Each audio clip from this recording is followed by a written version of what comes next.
ఓ ప్రియులారా కండి రాజయోగి, రాజయోగి ఘనో రాజయోగి. ఓ ప్రియులారా కండి రాజయోగి, రాజయోగి ఘనో రాజయోగి.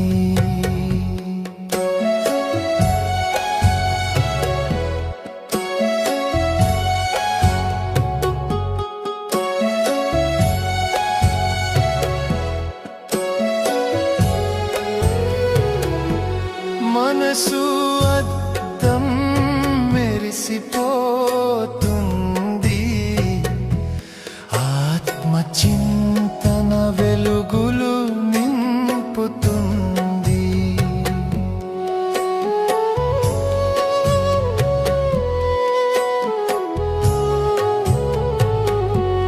మనసు అద్దం మెరిసిపోతుంది, ఆత్మ చింతన వెలుగులు నింపుతుంది. యోగ బాటలో నడిచి చూడండి, జీవితమంతా పరిమళిస్తుంది.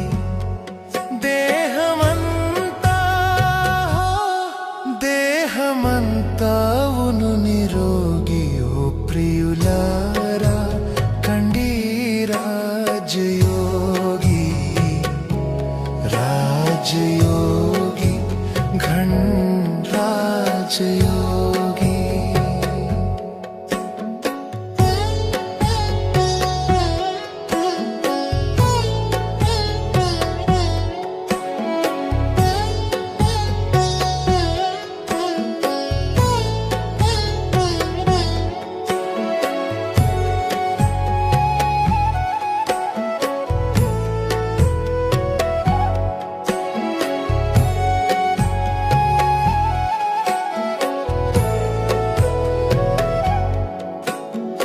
యోగ మనిషికి సంయమం నేర్పు, నడవడికలో సంతులనం తెచ్చు.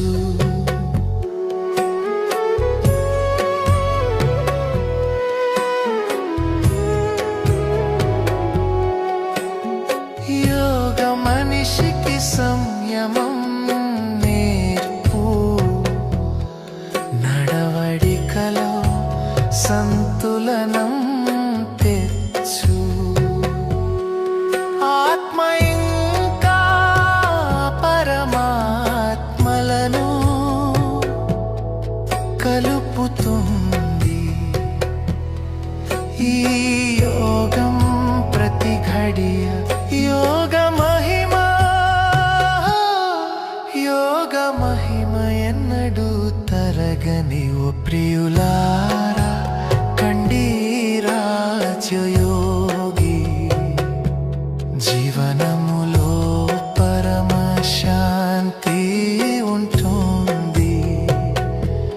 ఓ ప్రియులారా కండి రాజయోగి, రాజయోగి ఘన్ రాజయోగి. ఓం శాంతి, ఓం శాంతి, ఓం శాంతి. శాంతి, శాంతి,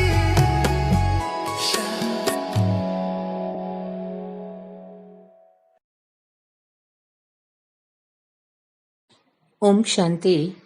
మురళీ డేట్ 3/4/2026. మధురమైన పిల్లలారా, తండ్రి సమానంగా దయాహృదయులుగా అయ్యి అనేక మందికి దారి చూపించండి. ఏ పిల్లలైతే రాత్రి పగలు సర్వీసులో తత్పరులై ఉంటారో వారే సాహసవంతులు. ప్రశ్న: ఉన్నతమైన భాగ్యం ఏ విషయంపై ఆధారపడి ఉంటుంది? జవాబు: స్మృతి యాత్రపై. ఎవరు ఎంతగా స్మృతి చేస్తారో అంత ఉన్నత భాగ్యాన్ని తయారు చేసుకుంటారు. శరీర నిర్వహణార్థము కర్మ చేస్తూ తండ్రిని వారసత్వాన్ని స్మృతి చేస్తూ ఉంటే భాగ్యము ఉన్నతంగా తయారవుతుంది. పాట. భాగ్యాన్ని వెలిగించుకుని వచ్చాను. ఓం శాంతి. పిల్లలు పుట్టినప్పుడు తమతో పాటు కర్మానుసారం భాగ్యాన్ని తీసుకుని వస్తారు. కొందరు శ్రీమంతుల వద్ద, కొందరు పేదవాళ్ల వద్ద జన్మిస్తారు. వారసులు జన్మించారని తండ్రి కూడా భావిస్తాడు. ఎలాంటి దాన పుణ్యాలు చేశారో వాటి అనుసారం జన్మ లభిస్తుంది. ఇప్పుడు మధురాతి మధురమైన అపురూపమైన పిల్లలు మీకు కల్పం తర్వాత మళ్ళీ బాబా వచ్చి అర్థం చేయిస్తూ ఉన్నారు. మేము మా భాగ్యాన్ని తీసుకొని వచ్చామని పిల్లలకు కూడా తెలుసు. ఎవరైతే బాగా అర్థం చేసుకున్నారో, తండ్రిని స్మృతి చేస్తూ ఉన్నారో వారు స్వర్గ సామ్రాజ్య భాగ్యాన్ని తీసుకొని వచ్చారు. స్మృతితో భాగ్యానికి సంబంధం ఉంది. జన్మ తీసుకున్నారు కనుక తండ్రి స్మృతి కూడా ఉండాలి. ఎంత స్మృతి చేస్తారో భాగ్యము అంత ఉన్నతంగా అవుతుంది. ఇది ఎంత సహజమైన విషయము. సెకండులో జీవన్ముక్తి లభిస్తుంది. మీరు సుఖధామ భాగ్యాన్ని ప్రాప్తి చేసుకునేందుకే వచ్చారు. ప్రతి ఒక్కరూ పురుషార్థం చేస్తూ ఉన్నారు. మేము ఎలా పురుషార్థం చేస్తామని ప్రతి ఒక్కరూ స్వయాన్ని పరిశీలించుకుంటున్నారు. ఎలాగైతే మమ్మ బాబా సేవాధారి పిల్లలు పురుషార్థం చేస్తారో అలా వాళ్ళనే అనుసరించాలి. అందరికీ తండ్రి పరిచయం ఇవ్వాలి. తండ్రి పరిచయం ఇచ్చినట్లయితే రచన ఆది మధ్యాంతాల జ్ఞానాన్ని ఇవ్వలేరు, వచ్చేస్తాయి. ఋషులు మునులు మొదలైన వారు రచయిత రచన ఆది మధ్యాంతాల జ్ఞానాన్ని ఇవ్వలేరు. ఇప్పుడు మీ బుద్ధిలో పూర్తి చక్రం గుర్తు ఉంది. ప్రపంచంలో ఎవ్వరికీ తండ్రి మరియు వారసత్వాల గురించి తెలియదు. ఇప్పుడు పిల్లలు మీకు తండ్రి గురించి, మీ భాగ్యం గురించి తెలుసుకున్నారు. ఇప్పుడు తండ్రిని స్మృతి చేయాలి. శరీరం కోసం కర్మ కూడా చేయాలి. ఇంటిని కూడా సంపాదన చేయాలి. నిర్బంధనలుగా ఉన్నవారు కూడా బాగా సర్వీస్ చేయవచ్చు. పిల్లలెవ్వరూ లేనట్లయితే వారికి సేవ చేసేందుకు మంచి అవకాశం ఉంటుంది. స్త్రీకి పతి పిల్లల బంధనం ఉంటుంది. ఒకవేళ పిల్లలు లేనట్లయితే బంధనముక్తులైనట్లే కదా. వారు వానప్రస్థులైనట్లే. ముక్తిధామానికి వెళ్లేందుకు సాంగత్యం అవసరం. భక్తి మార్గంలో అయితే సాధువులు మొదలైన నివృత్తి మార్గం వారి సాంగత్యం లభిస్తుంది. నివృత్తి మార్గం వారు ప్రవృత్తి మార్గంలోని ఆస్తిని ఇప్పించలేరు. పిల్లలు మీరు మాత్రమే ఇప్పించగలరు. తండ్రి మీకు మార్గాన్ని చూపించారు. భారతదేశం 84 జన్మల చరిత్ర భూగోళాల గురించి అర్థం చేయించండి. భారతీయులే 84 జన్మలు తీసుకుంటారు. ఇది ఒకరి విషయం కాదు. సూర్యవంశీయులే చంద్రవంశంలో, వైశ్యవంశంలో వస్తారు. నెంబర్ వారుగా ఉంటారు కదా. శ్రీకృష్ణుడు భారతదేశ ప్రథమ కుమారుడు. అతడిని ఉయ్యాలలో ఊపుతారు. రెండవ నెంబర్ వారిని అలా ఊపరు. ఎందుకంటే కళలు తగ్గిపోతాయి. ఎవరైతే మొదటి నెంబర్ వారిగా ఉంటారో వారికే పూజ జరుగుతుంది. కృష్ణుడు ఒక్కరు ఉంటారా లేక ఇద్దరు ముగ్గురు ఉంటారా మనుషులకు తెలియదు. కృష్ణుని వంశమే కొనసాగుతుంది. ఇది ఎవ్వరికీ తెలియదు. మొదటి నెంబర్ వారికి మాత్రమే పూజ జరుగుతుంది. మార్కులు నెంబర్ వారుగా లభిస్తాయి. కనుక మేమెందుకు మొదటి నెంబర్లో రాకూడదని పురుషార్థము చెయ్యాలి. మమ్మ బాబాను అనుసరించి వారై రాజధానిని తీసుకోవాలి. ఎవరు బాగా సర్వీస్ చేస్తారో వారు మంచి మహారాజుల ఇంటిలో జన్మిస్తారు. అక్కడ మహారాజా మహారాణులే ఉంటారు. అక్కడ ఆ సమయంలో రాజారాణి అనే బిరుదులు ఎవ్వరికీ ఉండవు. అవి తర్వాత ప్రారంభమవుతాయి. ద్వాపరం నుండి పతితులుగా అయినప్పుడు వారిలో కూడా ఎక్కువ ఆస్తి ఉన్నవారిని రాజులు అని అంటారు. తర్వాత మహారాజు అనే బిరుదుకి విలువ తగ్గిపోతుంది, ప్రాయలోపమైపోతుంది. తర్వాత భక్తి మార్గంలో పేదవారు ధనవంతులలో వ్యత్యాసం ఉంటుంది కదా. ఇప్పుడు పిల్లలు మీరు శివబాబాని స్మృతి చేసి వారి నుండి వారసత్వం తీసుకుంటున్నారు. మిగిలిన సత్సంగాలలో మనుషులు కథలు వినిపిస్తారు, మనుషులకు భక్తిని నేర్పిస్తారు. వారు జ్ఞానాన్ని సద్గతిని కలిగించలేరు. వేద శాస్త్రాలు మొదలైనవన్నీ భక్తి మార్గంలోనివి. సద్గతి జ్ఞానం ద్వారానే కలుగుతుంది. పునర్జన్మలను కూడా అంగీకరిస్తారు. మధ్యలో ఎవరూ తిరిగి వెళ్ళలేరు. చివర్లో తండ్రి వచ్చి అందరినీ తీసుకువెళ్తారు. ఇంతమంది ఆత్మలు ఎక్కడ వెళ్ళి ఉంటారు? అన్ని ధర్మాల వారి విభాగాలు వేరువేరుగా ఉంటాయి. ఇది కూడా అర్థం చేయించాలి. ఆత్మల వృక్షం కూడా ఉంటుందని ఎవరికీ తెలియదు. పిల్లలు మీ బుద్ధిలో పూర్తి వృక్ష జ్ఞానం ఉంది. ఆత్మల వృక్షం ఉంది, జీవాత్మల వృక్షం కూడా ఉంది. ఈ పాత శరీరాన్ని వదిలి ఇంటికి వెళ్తున్నామని పిల్లలు మీకు తెలుసు. నేను ఈ శరీరానికి భిన్నమైన ఆత్మనని అర్థం చేసుకోవడమంటే జీవిస్తూ మరణించటం. మీరు మరణించినట్లయితే మీకు ప్రపంచం మరణించినట్లే. బంధుమిత్రులు మొదలైన వారిని వదిలేశారు. మొదట పూర్తి శిక్షణ తీసుకొని పదవికి అధికారులైన తర్వాతే వెళ్ళాలి. తండ్రిని స్మృతి చేయడం చాలా సులభం. ఎవరైనా అనారోగ్యంగా ఉంటే వారికి శివబాబాని స్మృతి చేయండి, మీ వికర్మలు వినాశమవుతాయని చెప్పండి. ఎవరైతే పక్కా యోగులుగా ఉంటారో వారికి త్వరగా మరణించటం అంత ఇష్టం ఉండదు. ఎందుకంటే వారు యోగములో ఉంటూ ఆత్మీక సేవ చేస్తారు. మరణించినట్లయితే సేవ చేయలేరు. సేవ చేయడం ద్వారా ఉన్నత పదవి తయారు చేసుకుంటూ ఉంటారు. అంతేకాక ఇతర సోదరుల సేవ కూడా జరుగుతుంది. వారు కూడా తండ్రి నుండి ఆస్తి తీసుకుంటారు. పరస్పరంలో సోదరులమైన మనమంతా ఒక్క తండ్రి సంతానము. తండ్రి చెప్తారు, నన్ను స్మృతి చేసినట్లయితే వికర్మలు వినాశనం అవుతాయి. ఇంతకుముందు మీకిలా చెప్పాను. మీరు ఎవరికైనా అర్థం చేయించవచ్చు. సోదరి లేక సోదర, మీ ఆత్మ తమో ప్రధానమైపోయింది. మొదట సతో ప్రధానంగా ఉండేది. ఇప్పుడు మళ్ళీ తమో ప్రధానం నుండి సతో ప్రధాన ప్రపంచానికి వెళ్ళాల. స్మృతి యాత్ర ద్వారా ఆత్మను సతో ప్రధానంగా చేసుకోవాలి. స్మృతిని గురించి పూర్తి చార్టును ఉంచాలి. జ్ఞాన చార్టును ఉంచలేరు. తండ్రి జ్ఞానాన్ని ఇస్తూనే ఉంటారు.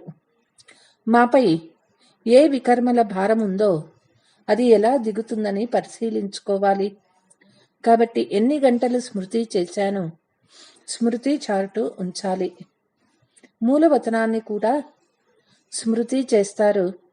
నూతన ప్రపంచాన్ని కూడా స్మృతి చేస్తారు. అంతా గందరగోళం అవ్వనున్నది.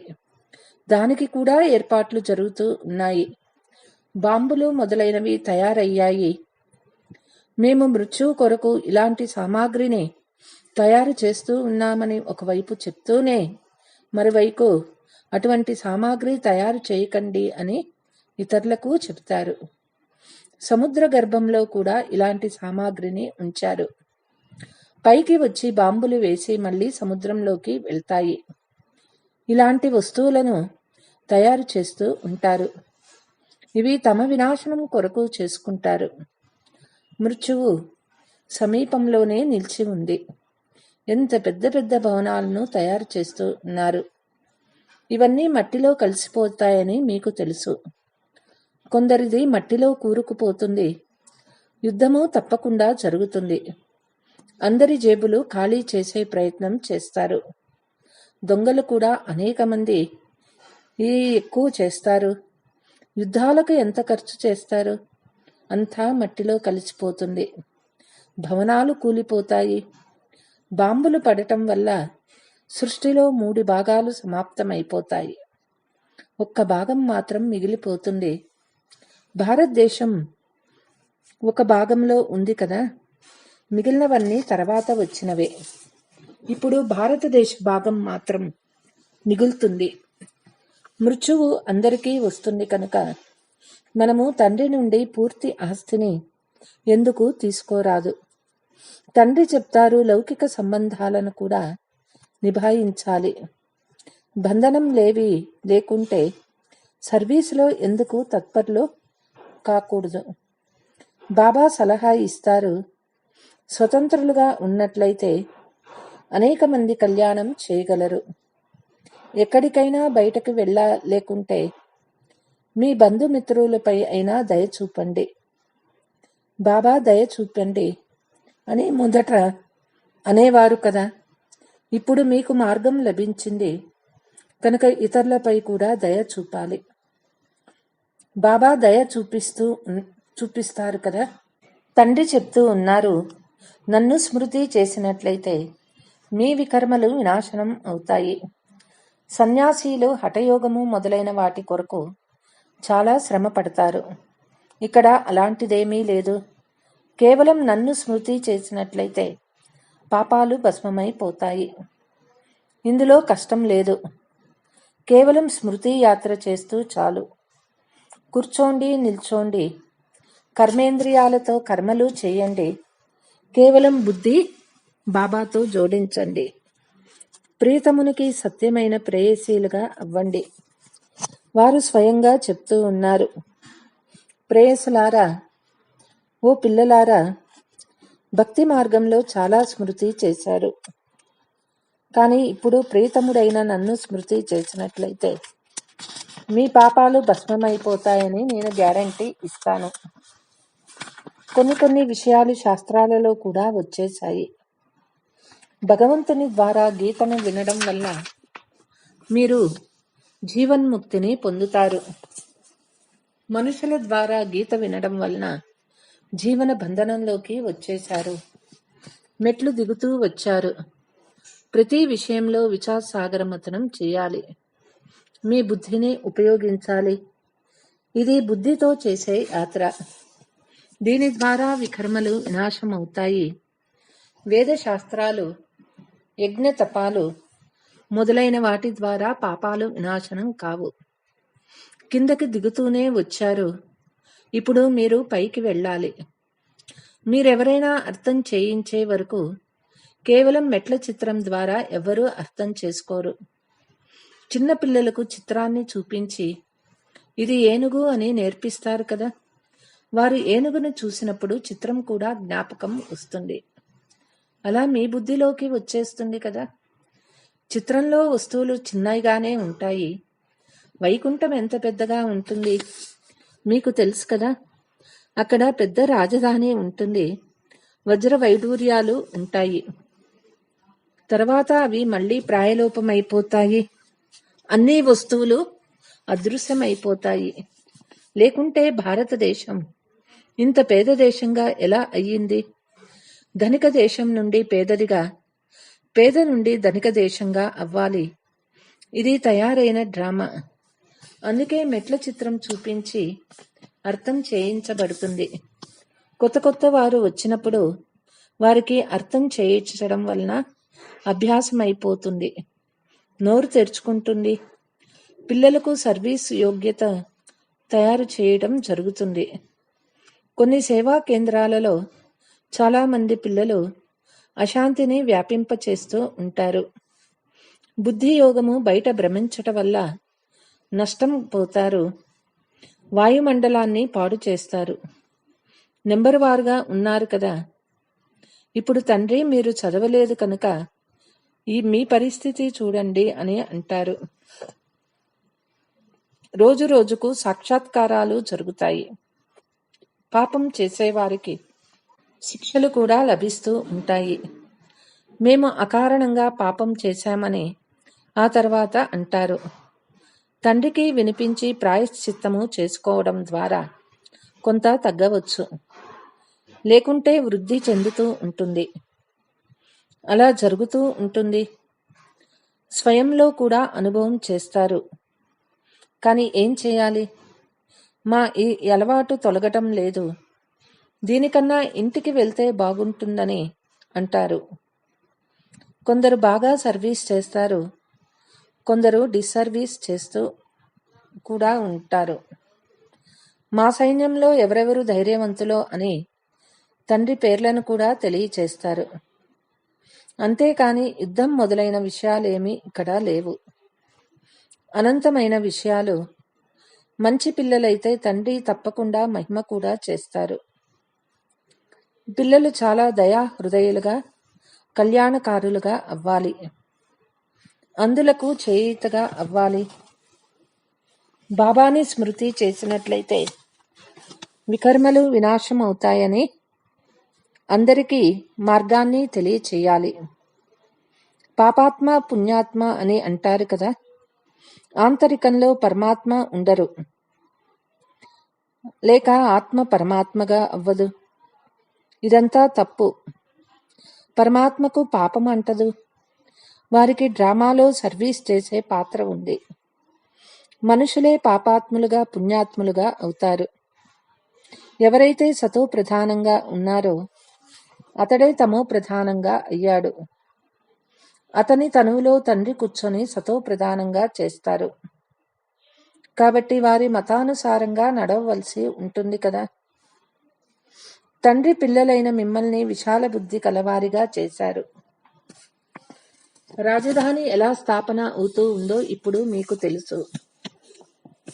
తండ్రి బ్రహ్మ తనువులో ప్రవేశించి బ్రహ్మముఖ వంశావళి పిల్లలకు రాజయోగాన్ని నేర్పించి దేవీ దేవతలుగా తయారు చేస్తారు.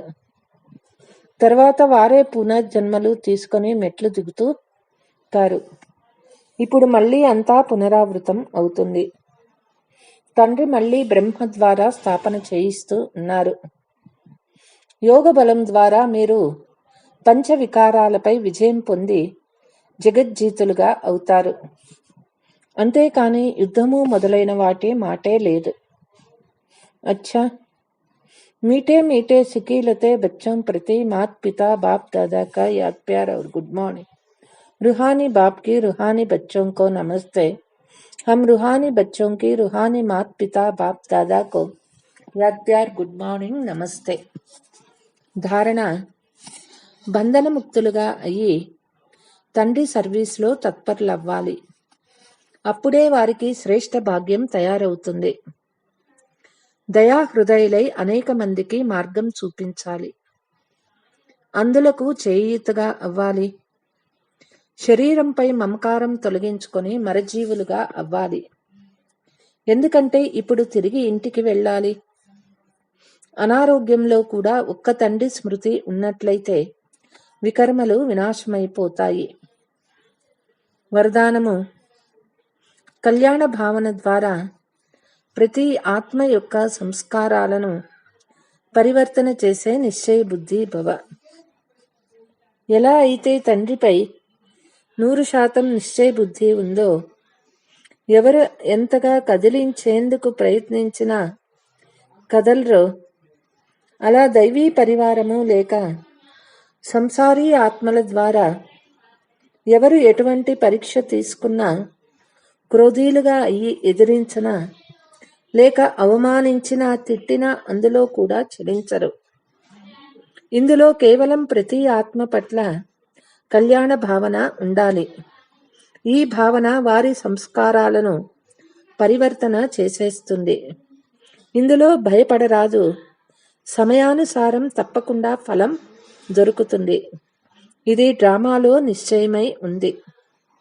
స్లోగన్: పవిత్రత యొక్క శక్తి ద్వారా సంకల్పాలను శుద్ధంగా జ్ఞాన స్వరూపంగా తయారు చేసుకునే బలహీనతలను సమాప్తం చెయ్యండి.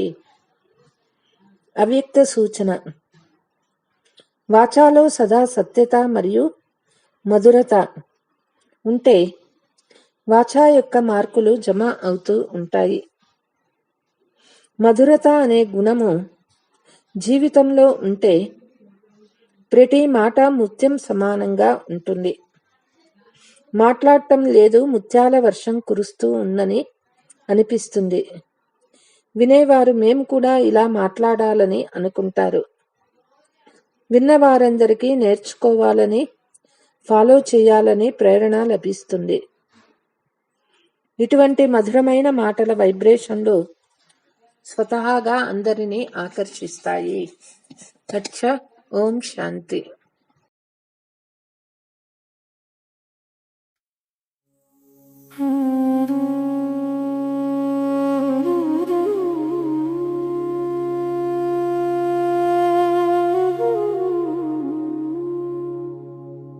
रूहानी खजानों की महक सी छाई है, मेरे मीठे बाबा ने अजब हट्टी लगाई है। तू सच्चा सौदागर बाबा, सुख का है तू सागर, भर दी तूने खुशियों से मन की खाली गागर। बेहद के खजानों का मालिक मुझे बनाया है, मीठे मीठे बाबा तूने हीरे सा चमकाया है।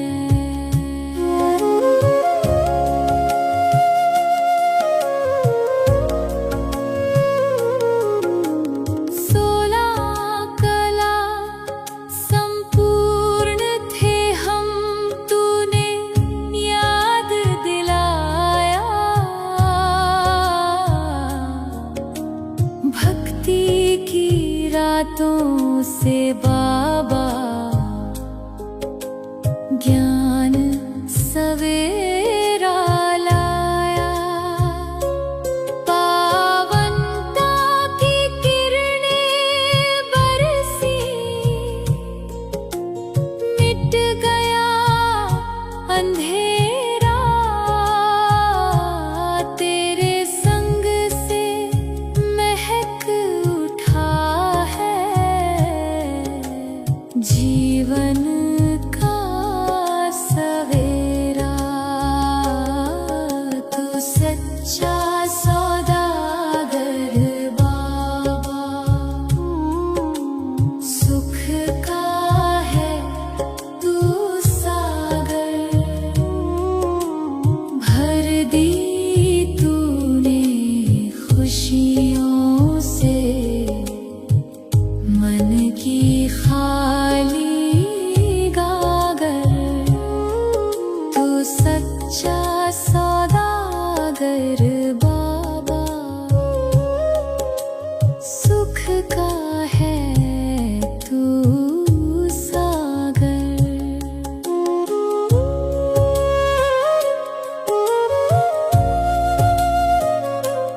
तेरी याद की मीठी किरणें सभी विकर्म मिटाती हैं।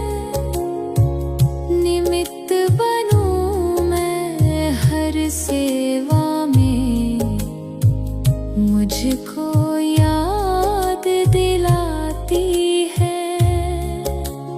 नाश हुए सब पाप पुराने, जब से तेरा प्यार मिला है। मेरे सूने से आंगन में तब से प्यारा फूल खिला है। तू सच्चा सौदागर बाबा, सुख का है तू सागर, भर दी तूने खुशियों से की खाली गागर बेहद के खजानों का मालिक मुझे बनाया है। मीठे मीठे बाबा तूने हीरे सा चमकाया है। तू